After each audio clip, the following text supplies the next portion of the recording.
Hey, I'm getting pretty good at guitar, but I'm still struggling with bar chords. What gives? Well, the reality is that oftentimes simply plugging away at your favorite songs doesn't actually allow you to skill build in the most efficient way possible, in the most optimal way, right? If you're thinking about your favorite song and you're thinking about specific chord changes and your rhythm and your strumming, well, then you're not actually isolating these skills needed to hit a bar chord proficiently or the strength needed, right? You're focusing on 5, 10 other things, okay? So this routine is all about strengthening up all these little muscle fibers that you need to actually once and for all proficiently nail your bar chords. And I really do think it's very simple, all right? Just a few minutes. If you stick with this for 2 weeks, your bar chord proficiency, your comfort with them will truly skyrocket, okay? And I'm not trying to be hyperbolic.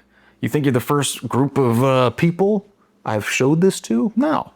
All right, it's a great little routine. So refresher, right? Bar chords are basically just taking our open chords and shifting them up 1 fret at a time. And because we have these open strings, right? Let's take our E chord. Because we have these open strings, if we shift that up to an F, well, wait a second, that doesn't sound right. We've got to shift those open, strings, those open frets up, right? If we shifted this shape up 1 fret, well, wait a second, we got to take those open strings with us and create this shape, right? And now we've got an F. And you can do that with any open chord, but we're going to focus on the E shape and the A shape because those are the most popular, the most common, all right? The ones that are going to be most helpful to you right freaking now, and the ones that people are like, I need to get this down or else, okay? So we're going to throw out the actual chord shapes for a second. And we're just going to look at this barring over the strings with our index finger, all right? Now, your exact grip and position will be dictated by whether or not all the strings ring out. So you start here and you go, wait, that didn't sound right. Maybe you got to adjust,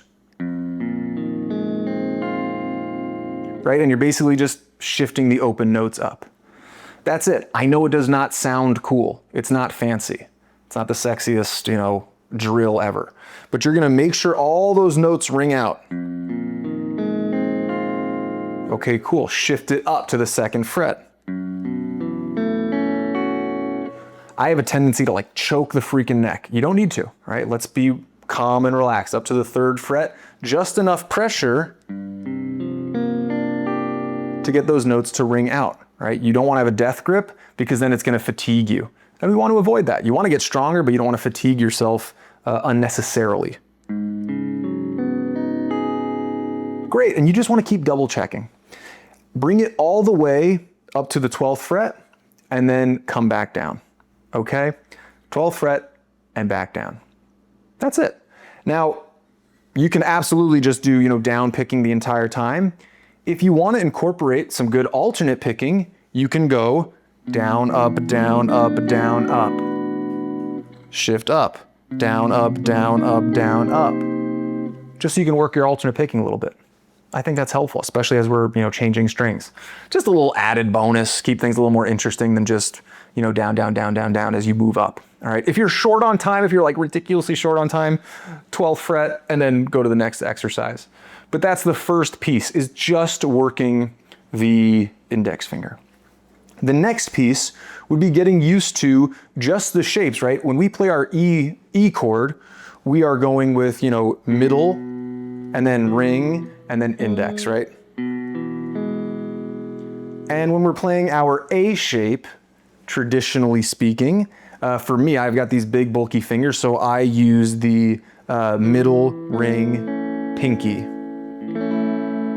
Now, once you realize that you can do this and get a little lazy and just kind of avoid the high E string, you might do that. But if we want the notes to ring out, every single note in the true A shape, we usually use 3 fingers sometimes. It's these 3, I prefer these 3.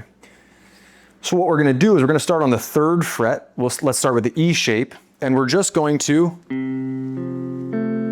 get comfortable with that. Shift up. Get comfortable with that, shift up. And then guess what? You guessed it. We're gonna keep going till the 12th fret, and then we're gonna come down.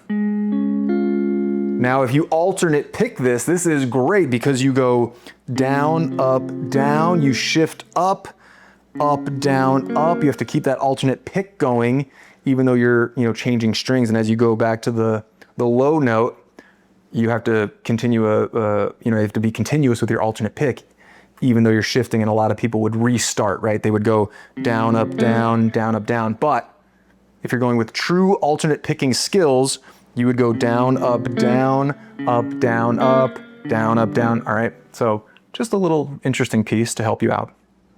Same thing. If you're short on time, go to the 12th fret and come back down. Come on. If you want to get good at this thing, you got to put in the legwork. All right. But it's okay. I recognize you might be busy. So 3rd fret also, on the A bar chord, we create this shape right here. So you're basically only getting 4 notes. Let's bring it up to C when you're creating this bar chord, right? That high E string is going to basically be blocked off. All right. So I just want to clarify that, but we're going to use our ring finger to create this small bar, right? And shift up. 12th fret and come back down. Don't rush. Make sure things are ringing out clearly and just reinforce that position, okay? That's it. The reason we're starting on the 3rd fret, because you're not going to play it down here. You're not going to need that bar chord shape lower than the 3rd fret. That's where your bar chording will begin. All right, now you may actually want to start in the opposite spot on the next reps, and you're going to finish the shape on the 12th fret. So that means your bar is down here on the 10th fret. All right, so if you start 1st fret and you move up, you'll be finishing with the bar on the 10th fret, but the shape will be on the 12th fret. The reason I say you might want to start up here, and I would even recommend it if you're struggling with your bar chords, the frets are closer together, so it's a little easier, especially at the beginning. Once you realize you're comfortable, or once you get comfortable, these lower, frets might be easier for you, because if you're like me, I've broken fingers and stuff, my knuckles are all funky. It's a little more comfortable actually down here. Squeezing together can be a little funky for me. All right, but same thing. Does it all ring out clearly? Right, go down and back up. Okay, now recognize there's some subtle things. Recognize what your thumb is doing on the back of the neck. Same thing, pay attention to pressure. But when I'm up here, the thumb is basically like sticking out a little bit to help me squeeze into that position. Whereas when I get down to the 1st fret, my thumb is basically right behind my 1st finger. So if you think about it like this, higher up on the neck, my thumb's back here, and then lower on the neck, my thumb's behind my index finger. Just take note of those subtle differences. It's okay if it's not the exact same for you. That might not be the same for you, but just take note of those differences so that you can recognize when you need to make an adjustment. Oh, you know what? Let me just try my thumb over here, make some small switches, and that actually might be the difference maker between, a chord ringing out like this and a chord ringing out, in a totally clear way. Now, if you're like way struggling to get your fingers down, just choose, one spot and, set a timer, set like a 2-minute timer just so you can give yourself a break and just really try to reset. I remember, learning bar chords and like, oh, that's kind of funky, and it taking some time, okay? And then of course, you're gonna go with the A shape. And the reason I brought that up earlier, you're just gonna hit those 4 notes. All right? Go with the alternate pick if you want to.